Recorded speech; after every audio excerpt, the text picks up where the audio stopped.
pleased to have with me here today Christopher Haydel of Haydel, Biel and Associates. Chris, welcome and thank you so much for being here. Thanks, Christian, for having me, and I'm glad your audience is here to participate on the day after a hard-fought election. Chris is Principal and Lead Portfolio Manager of Haydel, Biel and Associates, a Pasadena-based registered investment advisory firm, and managing a couple $100 million of assets presently. Chris, let's start with the election, because yesterday was a big day, and we finally have some clarity to the landscape. Care to comment on that? Yeah, this is one of the rare events when we have some certainty. You know, one of the much ballyhooed terms that's been thrown around about the economy right now is the lack of certainty, or that there's uncertainty. And I was, for one, fearing that this might be an election like the 2000 election, where it would be not just hard fought leading up to it, but go on for months after. And I'm glad that we have some certainty there. Now, Chris, this is the first time that a president has been reelected since FDR, with unemployment as high as it is presently. Now, what's the rationale behind that from the general public? Now, that's a great question. I think that you're bringing up FDR, Christian, really tells us everything we need to know about this economic cycle. It almost doesn't matter who's president. This is a debt deleveraging or debt super cycle, or whatever you wish to call it, a lot like we had in the 1930s. And it just takes time for us to get through that. Now, we do face several issues, I mean, politically, with Iran, Israel, the Near East, and still the after effects of the Arab Spring. Europe's in a recession, and the US is possibly tipping into recession. So there are a lot of things that we're faced with, and I'm just glad that the election is not one of them anymore. Now, with regard to your business and wealth management, there's a recent poll that 70% of financial advisors were thinking that a Mitt Romney win would be better for business, based upon taxes and debt and regulation. Yeah. What is your view of that? Well, like I just mentioned, I don't think that the sitting president would have too much effect over the economy. I can understand a lot of financial advisors feeling that the regulations might be too onerous and that they're somehow holding business back. And Mitt Romney pledged himself as one who was going to cut regulations and be more business friendly. But even in a business-friendly environment, I mean, we're seeing corporations sitting on record amounts of cash. They've refinanced their debts. Their profitability is at a record level now because they've also cut their labor force down dramatically. And yet, where's the growth? That's a great point. Corporations don't appear to be hiring in the numbers that we would hope for, ultimately creating jobs and ultimately sustaining spending or consumption over the long haul. What exactly needs to happen over the next 4 years in order for that to improve? Is consumer confidence improving in your mind? Well, I think yes. We haven't seen an uptick in jobs. Unemployment still remains stubbornly high. But I think what I look at, because I believe firmly we're in a debt deleveraging cycle, I look at households and their progress in paying off their debt and balancing they're getting their balance sheet back in order. And I think most households are very close to that, though there still seems to be some savings required. The recovery has been so microscopic and so uneven because household savings just haven't been there. We accumulated too much debt for which we didn't have the income to service. And that's really where we are. Now households are trying to rationalize their cash flow, and they're getting closer and closer. So we're getting there, but slowly. Can we resolve that in a bipartisan way, or partisan way, ultimately, and avoid delving back into recession? Yeah, most pundits feel that if nothing is done and we drive the car off the fiscal cliff, that it would mean about a 3 to 4% drag on GDP. And for an economy that's growing in the third quarter GDP numbers by about 2% a year, that could result in a severe recession. And I tend to agree with those numbers. And they're all the more stark when you look at the third quarter GDP numbers and you recognize that of that 2%, 0.7% of it was government spending. And if that disappears, then we're really in a very weak or anemic growth at best, and probably a recession at worst. But to your question, Christian, yes, I think the biggest point of contention is the Bush-era tax cuts. And the Bush-era tax cuts are worth about $265 billion, of which $55 billion of that is geared toward the highest income Americans. And that's the part that Republicans really want to protect. So to my mind, I think that could be a bargaining chip for the Democrats, and something can be worked out. Let's turn our attention towards monetary policy now. Quantitative easing, and we've recently undergone a third round of this QE, spearheaded by Ben Bernanke. What exactly has he been aiming to achieve, and is he successful thus far in your mind? He is not successful in what his stated aims are. I'm not a conspiracy theorist, but I do think that there are some undergirding differences, things that he can't say he's trying to achieve, like a weaker dollar. That might be political suicide for him to announce publicly, that he has been successful in achieving. But if his goal was to stimulate the real economy and not just the financial markets, then I think it's a failure. Basically, QE works by giving the banks reserves, reserve money, which is the raw material of credit, that banks could then use to lend out. Bank reserves are at an historical high. Over $1.5 trillion now sits on the Fed's balance sheet as reserves that belong to member banks. So the Fed's going to author another quantitative easing attempt, and maybe those reserves boost to $2 trillion. But what does it matter if the money's not being lent, if it's not going into the real economy to create real jobs and stimulate real economic activity? And I think that's an excellent point. Ultimately, the Fed and Bernanke can't control where this money goes, and if these dead pools of capital are just sitting there, it's no good to the average public, and certainly not good for job creation.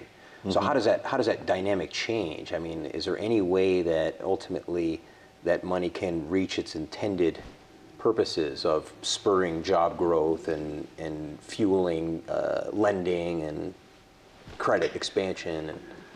I think ultimately it's a sort of chicken and egg question, and I'm not sure I know the exact answer, but the consumers will have to return to the marketplace in a consistent enough fashion that businesses are willing to invest. I mean, the number one complaint from small business owners on the NFIB, National Federation of Independent Business Surveys, is that they lack customers. Now, this might not come as a surprise to your audience. This is what happens in a soft economy. But businesses are unwilling to invest. It's almost like a negative feedback loop. They don't have a consistent flow of customers. They therefore don't want to expand or hire.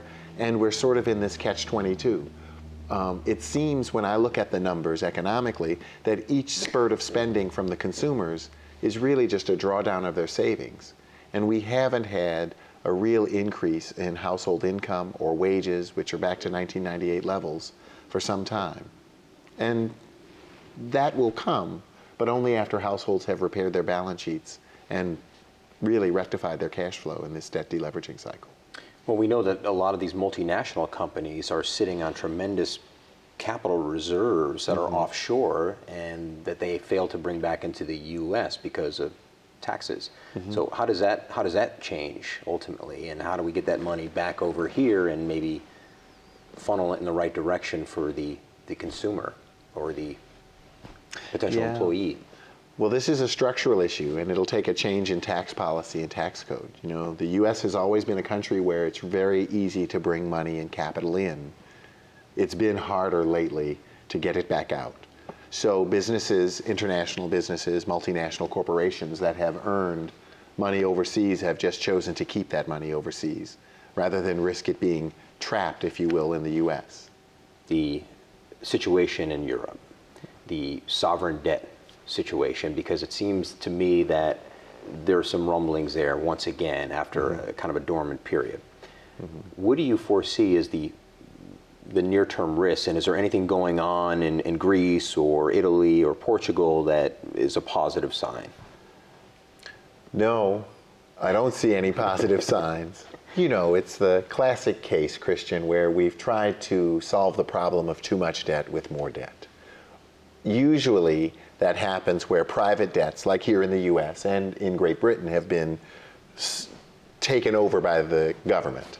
The Fed and the federal government here taking the unsupportable debts from the banking industry over themselves, buying mortgage-backed securities in the case of QE3, et cetera. But you have a situation in Greece, Portugal, Spain, Ireland, Cyprus, where the governments really have their backs to the wall. They can't borrow more. And they need the help of bailout friends like Mario Draghi and, of course, the strongest economy heretofore in Europe, Germany. But those countries are growing weary of lending more money, and our big question at Haydel Biel is, where's the collateral? Almost all of these sovereign debts have been recycled so much that they're just subordinated again and again. There's no collateral left. So we think that there's a near-term end to all this borrowing. And Germany is the paradigm ultimately for fiscal discipline, if you will. Yet the data out of Germany seems to be very stagnant and at least slowing ultimately. So what does that ultimately mean for the rest of the Union? Yeah, the Eurozone is weakening. You know, with Germany, the industrial and manufacturing star of the European Union now seemingly in contraction, it's pretty remarkable. And it's all the more remarkable because the euro currency has fallen so far and so fast. And that would typically benefit a manufacturing and exporting giant like Germany. And yet still that isn't, you know, Germany's contracting so fast that even a weaker currency can't overcome it. So it signals to us, and you know, when you look at the earnings season here too, Christian, you see that companies are missing about 60% of them, not just in their net profits, but in the top line revenue. So we're seeing revenues globally start to sink. And I think that's really the worrying sign that keeps us defensive as investors. So if you had to pick, European stocks or bonds? Depends on the price. But more likely, what we're seeing in Europe because of the problems there and the banks which need to create more liquidity is in some cases a fire sale of assets. So we're seeing some of the banks, especially French banks, are selling off good quality assets at fire sale prices, which could present us with an opportunity. And mostly that's fixed income or debt or bonds. China has been largely driven by their exports. Can they ultimately shift from an export base to a consumer-driven economy? And if so, how long does that take? Well, the answer is yes, they can, but not in time to save the global economy. I mean, China has been the assembly line for the world. The low-cost labor and the offshoring of manufacturing to China have been a boon to the developed world and especially to consumers everywhere because prices have fallen dramatically as a result. But now, with Europe in a recession and even India, the US being very slow and anemic in recovery and possibly tipping into recession, the destinations for their manufactured wares are reduced dramatically. So can China shift? I think of China a lot like I think of the US in the 1920s. A burgeoning power sort of coming up as a manufacturer, a low-cost manufacturer, but one without a social safety net. I mean, in China, the savings rate is close to 33% for the average worker. And it's because they don't have a social security system, and they've just really implemented a very rudimentary healthcare system in 2005. So it'll take much more of a social safety net for me to believe that Chinese will consume more of their pay rather than save it as they are now. Certainly they've slowed dramatically over the last couple of years. Now, what is the likelihood of a quote-unquote hard landing scenario in China, and what would the implications be for the rest of the global economy? I believe that China is probably in the throes of a hard landing. Right. So I would assign a very high probability to that. And I judge that not based on the doctored official numbers that come out of the Chinese Politburo, but really when you look at commodity prices overall, especially industrial commodities like iron ore, nickel, zinc, copper, all of those have rolled over and are at lower levels. And China was the marginal buyer there, really supporting those prices. And the fact that those prices have rolled over tells me a lot about China slowing. And the slowing seems very dramatic based on that. Certainly some difficult undertones and challenging themes that we're facing here in the U.S. as well as in Europe and China and the broader economy. Where are you seeing opportunities, and how are you aligning your clients for the next year, 2 years? Yeah, whenever we see stormy weather, we recognize two things. One, it pays to be very safe.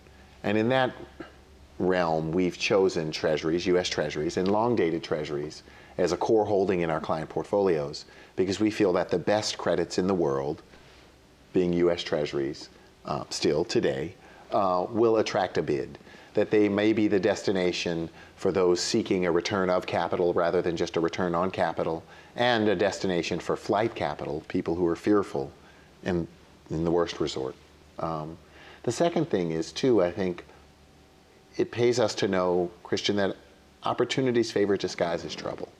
So when we look at Europe and we see the banks there that have not nearly reserved themselves as well as the U.S. banks have. They suffer from a lack of liquidity, and now the sovereign debt crisis exacerbates that. We see European banks selling high-quality assets in order just to raise liquidity. And that could, the fire sale of these assets, could result in very good pricing for us and investment opportunities which are very compelling. And that's where we're looking, right into the teeth of the crisis. Would you dip your toe in the water here as far as Europe is concerned in stocks or bonds? Fixed income to me seems to be the stronger of the two classes, if you will. But everything is dependent on price. It's the great equalizer. You know, I think the S&P 500 is a great example. I think it'll probably earn about $80 per S&P share this year. And if I assign a bear market multiple to that, that's $960 on the S&P. Not that my valuation carries much weight, but the S&P is trading in the high 1400s. That suggests a 40% decline is possible. If something like that happened, we'd be in equities for sure because of price being the great equalizer and us being able to buy right. So you would agree with Bill Gross, stocks are dead, at least against, in terms of his challenge to Jeremy Siegel, I think it was. That the cult of equities is dead. Yeah. Well, certainly we've argued for a long time that the end of the bull market in stocks that ran from 1982 to 2000 was in 2000. That real peak in the S&P 500 adjusted for inflation and the real peak in the Dow Jones Industrial Average happened then between 2000 and 2002. And that we've been in a secular bear market since. So Bill Gross is right in my mind, but just a little late. But I also don't like to generalize so much. I mean, the main thing about an investment, whether it's a stock or a bond, is what is the cash flow it's going to generate to you, the owner. And can you apply a reasonable discount rate to that and come up with a fair purchase price? Whether it's an equity or a bond shouldn't matter as much in that calculus.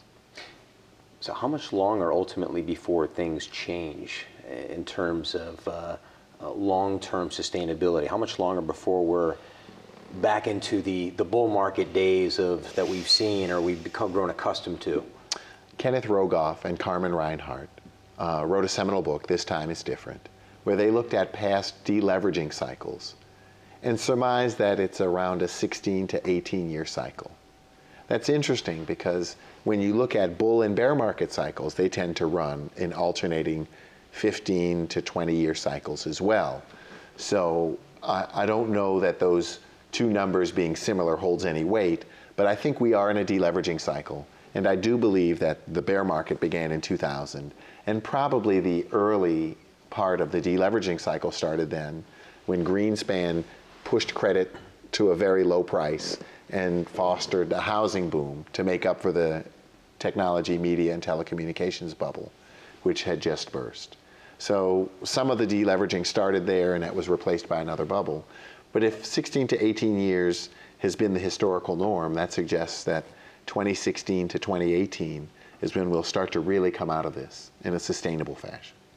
Now, alternative asset classes such as CTAs and hedge funds and have been known historically to ultimately lower risk and be a diversifier and mitigate volatility. What's your take on that? Because I know there's a lot of misconception out there in the general public about the nature of these vehicles. Yeah, I think that can be a very valuable way to reduce volatility. To have a true hedge fund or a true hedge position. You know, a lot of funds termed hedge funds can be long only or be fully exposed to the stock market even during difficult times, and so don't really serve to hedge in that traditional sense. There's a lot of embedded beta there, if you will. Right. I think one way that clients can reduce the volatility, which seems to be a natural part of all bear market cycles, is to look at true hedges. You know, a long short fund or having positions which are strategically staked out based on some quantitative or known qualitative factors to reduce the volatility that, again, is a natural part of this bear market cycle. Where are investors not looking, less obvious, that maybe they should be?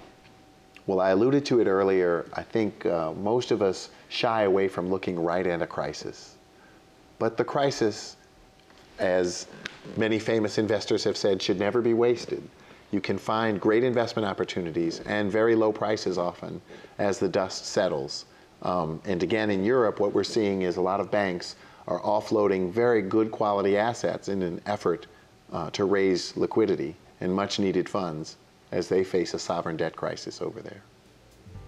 Excellent. Well, thank you so much, Chris, for your time and for sharing your perspective with us. We really appreciate it and hope to see you again soon. Thank you, Christian. Thank you.